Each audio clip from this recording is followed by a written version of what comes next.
The Last of Us introduces Joel as the main character of the story. It delves into his losses, his sacrifices, and his struggle to get Ellie, a girl immune to the fungal pandemic, to her destination on orders from the Fireflies. Many people rooted for Joel as the credits started to roll and praised him for his sacrifice and endurance. My impressions of Joel and his actions in the final hours greatly highlight my issues of categorizing The Last of Us as a story of a broken man rising up.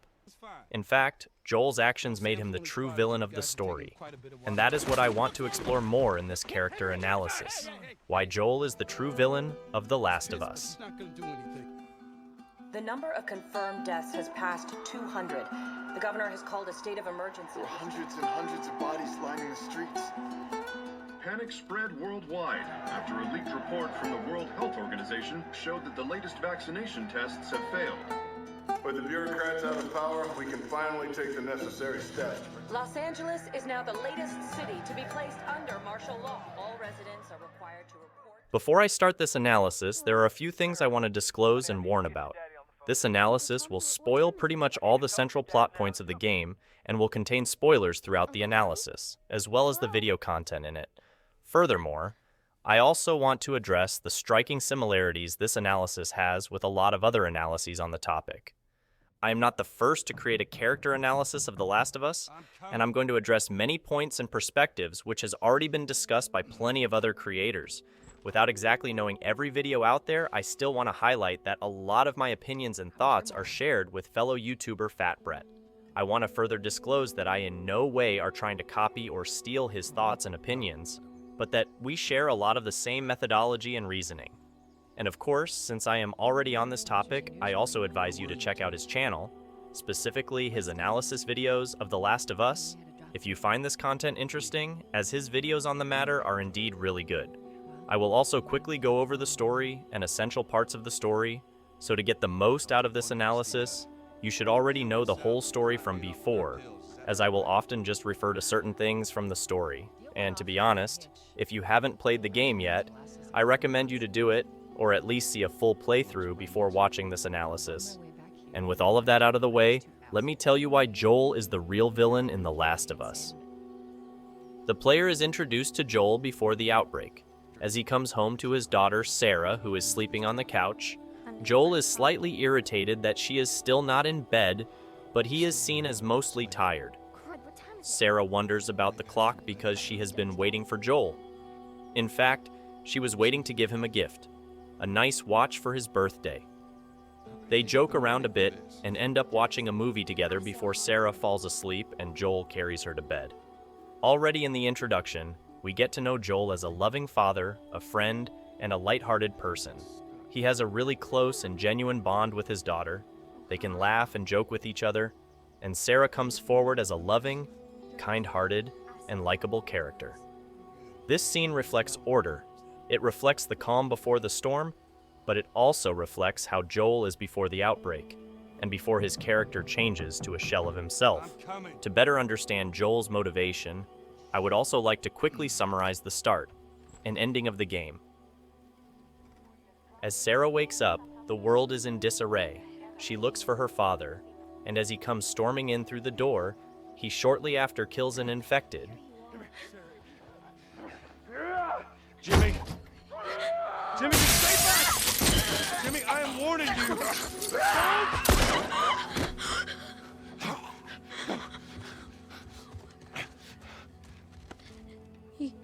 You shot him? Sarah. I saw him this morning. Listen to me. There is something bad going on. We have got to get out of here. Do you understand me? Yeah. Tommy, come on.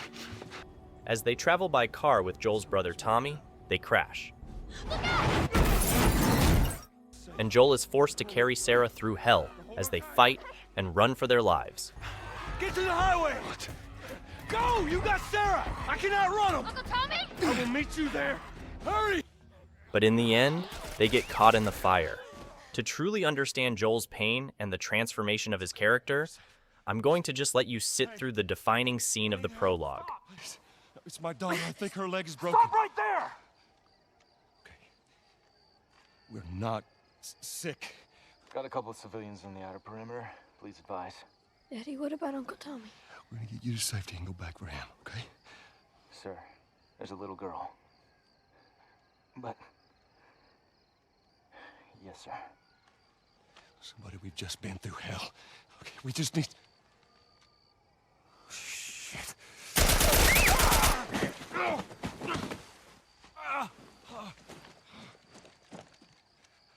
Please don't.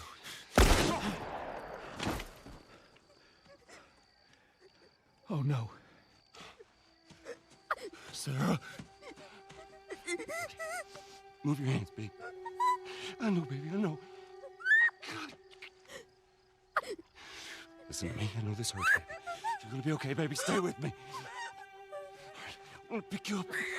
I know, baby. I know it hurts. Come on, baby. Please. I know, baby. I know. Sarah. Baby. Don't do this to me, baby. Don't do this to me, baby. Come on. No. No. No, no, no, no. Please. Oh, God. Please. Please. Please don't. Please. This scene, to this date, still sends shivers down my spine and is truly a testament from Naughty Dog that games can be equally as emotional, narratively strong, and competent cinematically as movies. In the less than 20 minutes of knowing Sarah, we truly felt the loss of her character, largely from great cinematic storytelling and voice actors giving incredible performances. This scene also marks the end of Joel as the character we got to know, and marks the beginning of Joel as we will know him for most of the game, closed off, irritated, and lonely. And the overarching story is about loss. Throughout the story, Joel loses someone either important to him or someone he has gotten to know in a short amount of time. From Sarah in the prologue to Joel losing Tess, Sam, and Henry. Henry, no.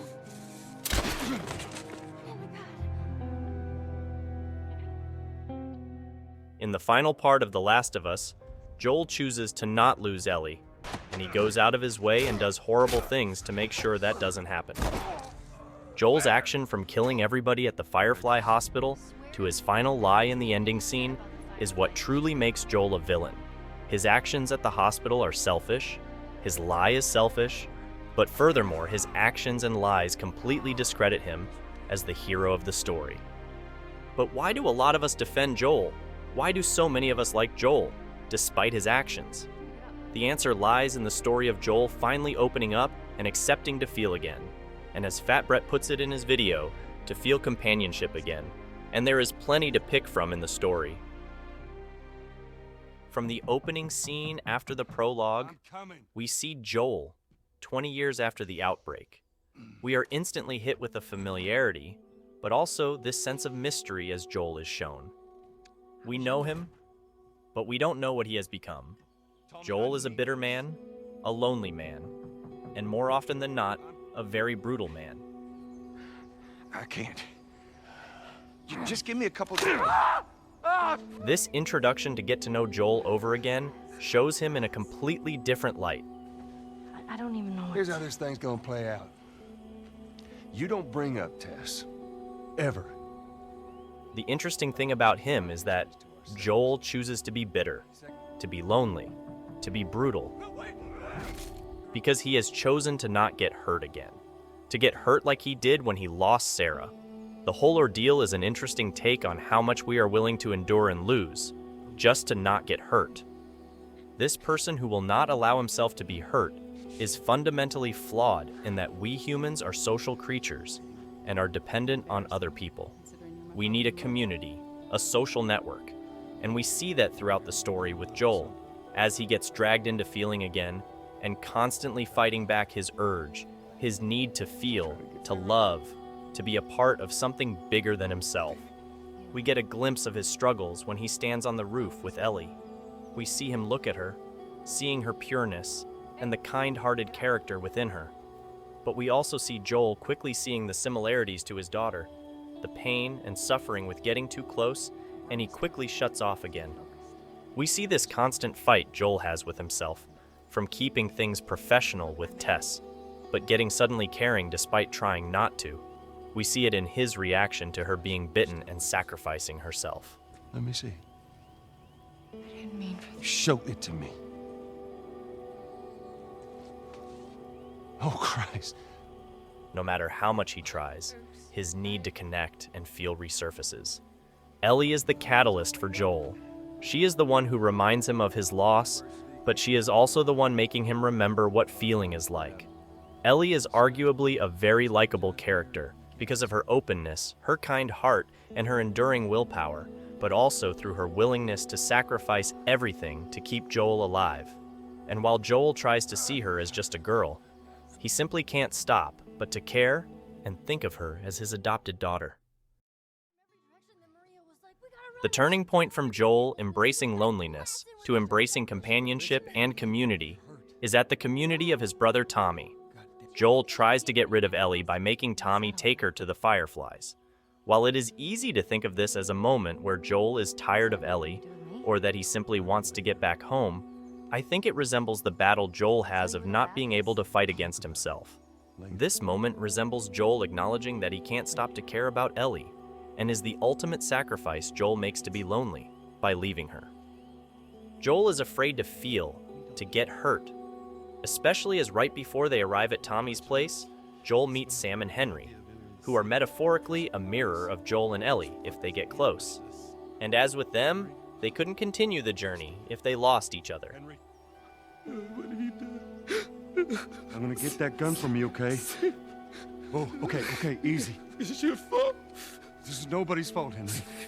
It's all your fault. Henry! Henry, no!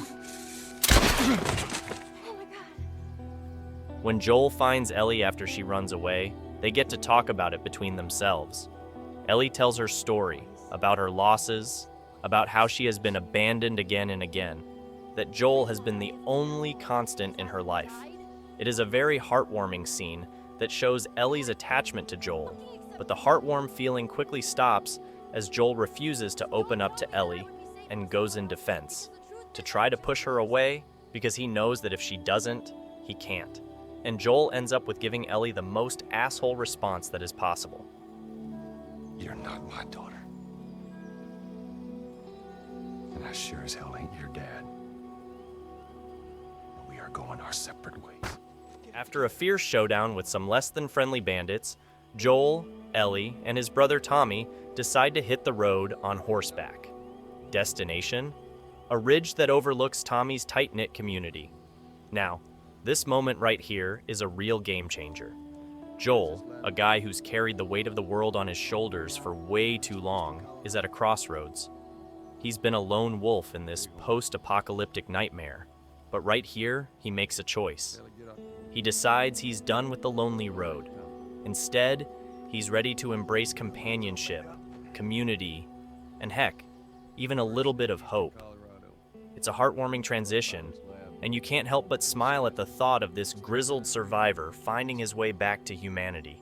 But here's the kicker, and it's a twist of fate that shakes the whole narrative. See, Joel's transformation, that beautiful shift from a man of solitude to a loving father figure for Ellie, well, that's a double-edged sword. It's what sets the stage for his actions towards the end of the game, and those actions are, well, pretty darn controversial. As the story rolls on, you get to see the evolution of Joel's role as a protector and father figure. There's this intense part where he gets critically injured, and Ellie, that tough-as-nails kid, has to step up and take care of him. It's a testament to her raw determination and strength. But before you know it, Ellie gets tangled up with a group of people, folks who've been on the receiving end of Joel's, well, let's just call it no-nonsense approach. And then, the shocker. Joel wakes up to the news that Ellie's been captured by these folks. This scene right here, it's a window into Joel's true character, unfiltered and raw. His anger, his brutality, it's all laid bare. You see, Joel's not afraid to kill, even when he doesn't have to. It paints a picture of an unstable character, maybe even a bad guy in the eyes of many. Now the thing is, We've experienced Joel from the inside, right? We've seen his struggles, how he treats those he's close to. But truth be told, if you step back and think about it, Joel isn't exactly handing out sunshine and rainbows to anyone he doesn't know.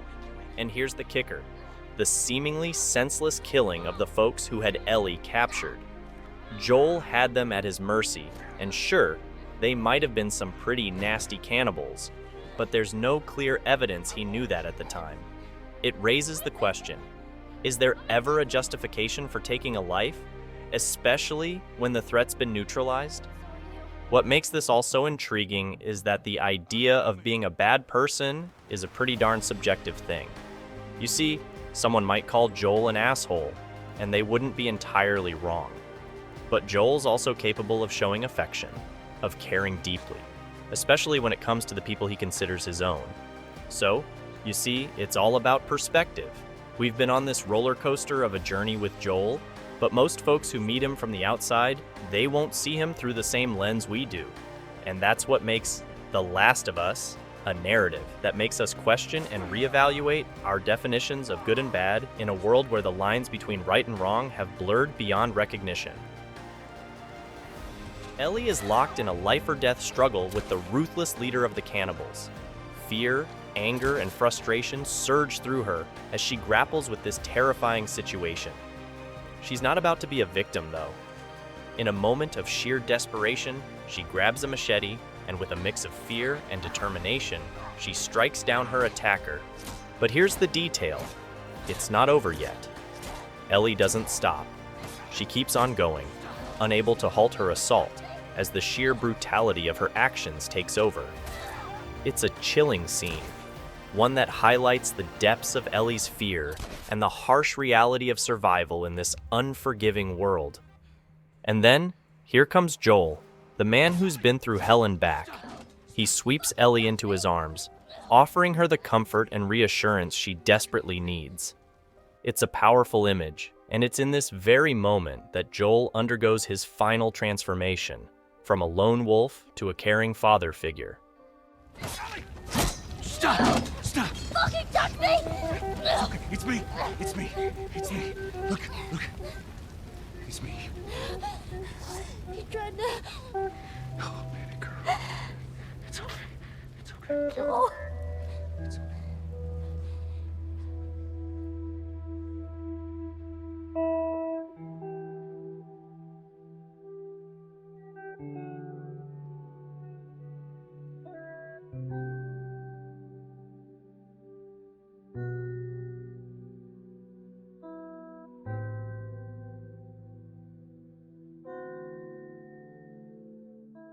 The pivotal piece of dialogue where Joel calls Ellie baby girl, well, that's where the magic happens. You see, the significance here is that Joel hasn't used that term of endearment since the prologue with his daughter Sarah. It's a word loaded with emotion, a symbol of Joel's complete evolution as a character. This one phrase signifies a shift in Joel's heart, a transformation from a survivor solely focused on his own existence to a man who's found a new purpose in protecting and caring for Ellie. It's a beautiful piece of cinematic storytelling that encapsulates the profound change both characters have undergone throughout their tumultuous journey. It's moments like these that make The Last of Us an emotionally charged and unforgettable experience, reminding us of the enduring power of connection and the strength that can be found in the most unexpected of relationships.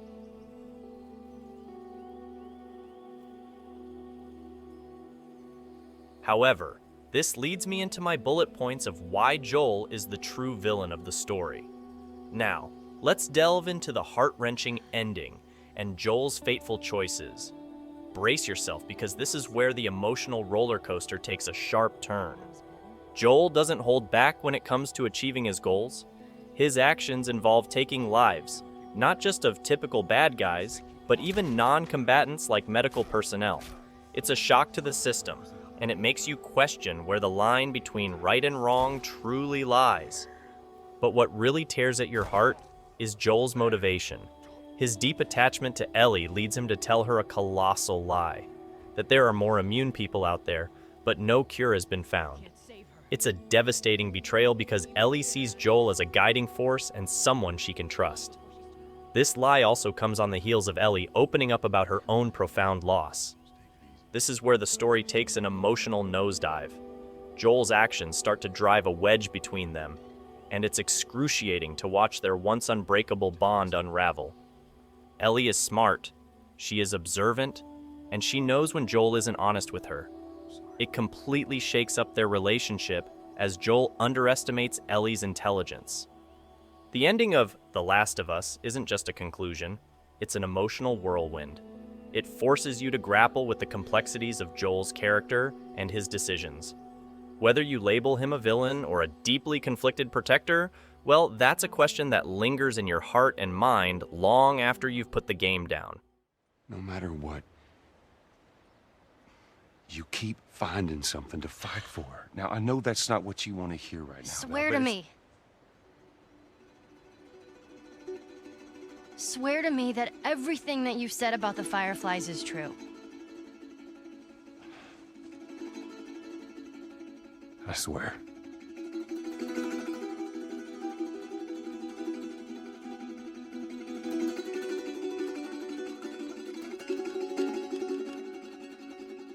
Okay. This lie, it robs Ellie of her agency and autonomy. It's like a door slamming shut on her ability to make an informed choice. Withholding the truth doesn't just keep her in the dark. It denies her the very power to decide her own path. And what makes it all the more poignant is that Ellie, before this lie, had been a beacon of agency and resilience throughout the story. She was all about making choices and taking action. Her autonomy was like the driving force of the narrative. And Joel, he wouldn't have even begun this journey without her. It's almost like he takes the wind out of her sails, and the story pivots from being a tale of survival, companionship, and independence to a narrative where one character's choice is withheld, and her path determined by another. This is reinforced by the fact that it's likely Ellie would have been willing to sacrifice herself for the greater good, given her sense of purpose and resilience. Joel loves and cares for Ellie deeply, and his decision to save her stems from a selfish desire to keep her alive, rather than allowing her to fulfill her perceived destiny to save humanity. Furthermore, Joel prevents further research for a cure and effectively dooms humanity to continue to suffer from the cordyceps infection. He prioritized his selfish emotional connection to Ellie over the potential salvation of millions, which many would argue is morally bad. Joel is also seen throughout the story employing violence and deception to achieve his goals, even when alternative solutions or abstaining could be sufficient. It shows his brutality and ruthlessness, and arguably should raise ethical concerns. Joel's lies and actions make it hard to call him a hero, because while his actions are driven by love for Ellie, they also result in significant loss of life.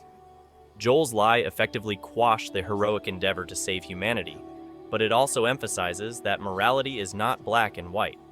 The story challenges us, the players, to confront the idea that heroes and villains may not fit neatly into established archetypes, and that sometimes action driven by love and protection can come at a significant moral cost. But while I worked with this analysis, a thought dawned on me. All these things, these arguments, are explored throughout the story, and the player has all this information available. This still begs the question, why is Joel such a morally complex figure to discuss? And after coming this far, I really don't have a good answer.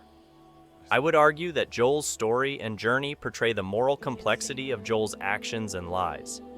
What may seem morally bad or questionable to one can appear entirely justifiable to others, like Joel. Joel does bad things, but he is blinded by his own perspective, motivations, and emotions. His decisions are made on his immediate needs, desires, and fears, often without fully considering the broader consequences, which really begs the question if Joel ever could make a different choice, considering who he is, what he has undergone, and what he knows. The ancient Romans called actions that were morally bad mala per se, which translates to evil in itself, essentially establishing some moral things inherently evil and bad by human law, which is quite interesting considering the diverse reactions to Joel's actions. But is morality a law, According to Emotivism by philosopher A.J. Ayer, moral theory and judgment are expressions of personal emotions, not objective facts. He argued that people make moral statements based on their own feelings and sentiments, and these judgments are influenced by their individual perspectives and experiences.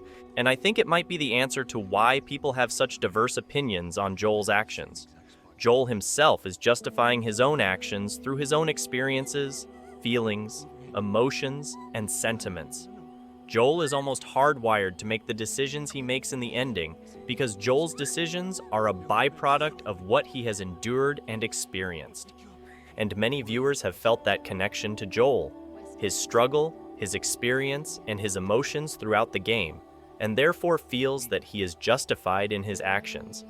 This whole discussion has even made me question my own initial thoughts, and I think the best way to illustrate my thoughts is with the trolley problem.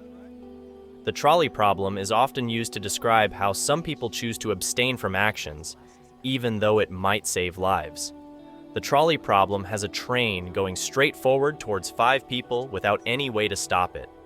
However, next to you, there is a lever that will send the train to another track, where only one person is. The trolley problem asks what you would do, and most people, according to their survey experiment, suggested that most people would pull the lever. It makes sense to sacrifice the life of 1 to save 5. Joel, in parallel to this problem, chooses to let all these other people die to save this one person, which almost makes him an anomaly. But then I thought about that episode of Minefield, where they did the experiment in practice, with a real train and fake monitors to simulate actual construction workers on the track. The result was completely different. People didn't pull the lever, and it makes more sense for me now. It's easy to not be Joel, to be critical of his actions. After all, the logical answer would be to sacrifice Ellie, but I'm not Joel. You are not Joel. It's easy when only the logical factor is left, but Joel is in an apocalyptic world. Joel has lost everything he has loved, and he has fought for years to love again. He experiences life with all the emotions, fear, and challenges regarding the problem.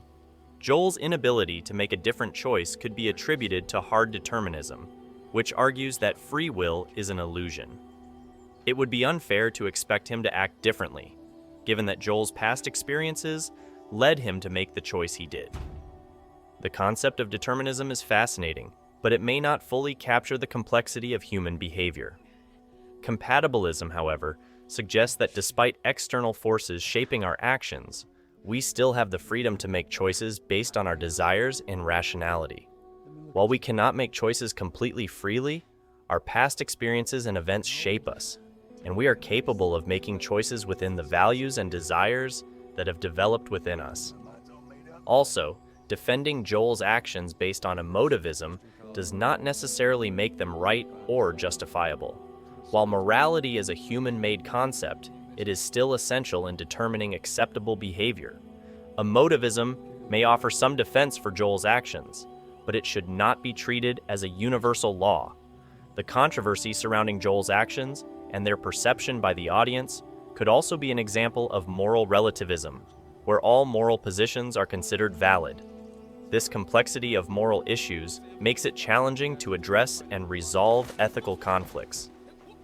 Emotivism's main issue is that it leads to moral relativism, where all moral positions are considered valid since morality is subjective. However, critics of emotivism suggest that an extreme form of subjective morality can lead to moral nihilism, where individuals and cultures reject the existence of any moral truths or values. This is concerning since it results in a lack of moral guidance and accountability. The idea that morality is purely subjective can make it difficult to argue against it. However, some argue that there is a universal morality that exists in cohesion with humanity's continuing existence. This is because survival is a fundamental aspect of life, and actions that endanger our survival go against the universal moral law. In the context of Joel's actions, it could be argued that he violated this universal moral law because his actions were detrimental to the continued existence of humans. The idea of a universal moral law suggests that certain actions are inherently right or wrong, regardless of individual or cultural interpretations of morality. This means that there could be a set of ethical principles that apply to all humans, regardless of their backgrounds or beliefs. While the concept of a universal moral law is debated, it offers a way to argue against subjective interpretations of morality and provides a foundation for ethical principles that could be applied to all humans. The concept of shared moral laws raises the question of where the line between self-preservation and collective survivability lies. While some argue that Joel's actions were a non-selfish choice to save Ellie, others believe that his actions were fueled by his own self-preservation. Joel's reluctance to let go of Ellie could be rooted in his fear of loneliness and his desire to maintain the person he has become. Leaving Ellie on the operating table would have changed him, and he would have returned to a life of isolation.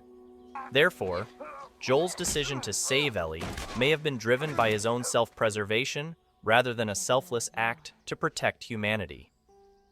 This raises the question of whether self-preservation and collective survivability can be reconciled. While it is natural for individuals to prioritize their own survival, it is also essential to consider the collective good. The balance between self-preservation and collective survivability is a complex ethical issue that has been debated for centuries. Perhaps morality is neither a universal law nor a purely subjective concept. The difficulty in discussing morality is that it is a human-made concept, and we still do not fully understand it. While it is as real and comprehensible as the universe itself, we struggle with discussing its specific details. The extreme ends of morality are relatively easy to discuss, but when it comes to being specific, we lack sufficient answers. This is because morality is a complex concept that has been debated for centuries, and there is still much we do not understand. Therefore, we must continue exploring and questioning morality to gain a better understanding of it. While we may not have all the answers, the discussion of morality is critical to creating a better world for all. But what do we know?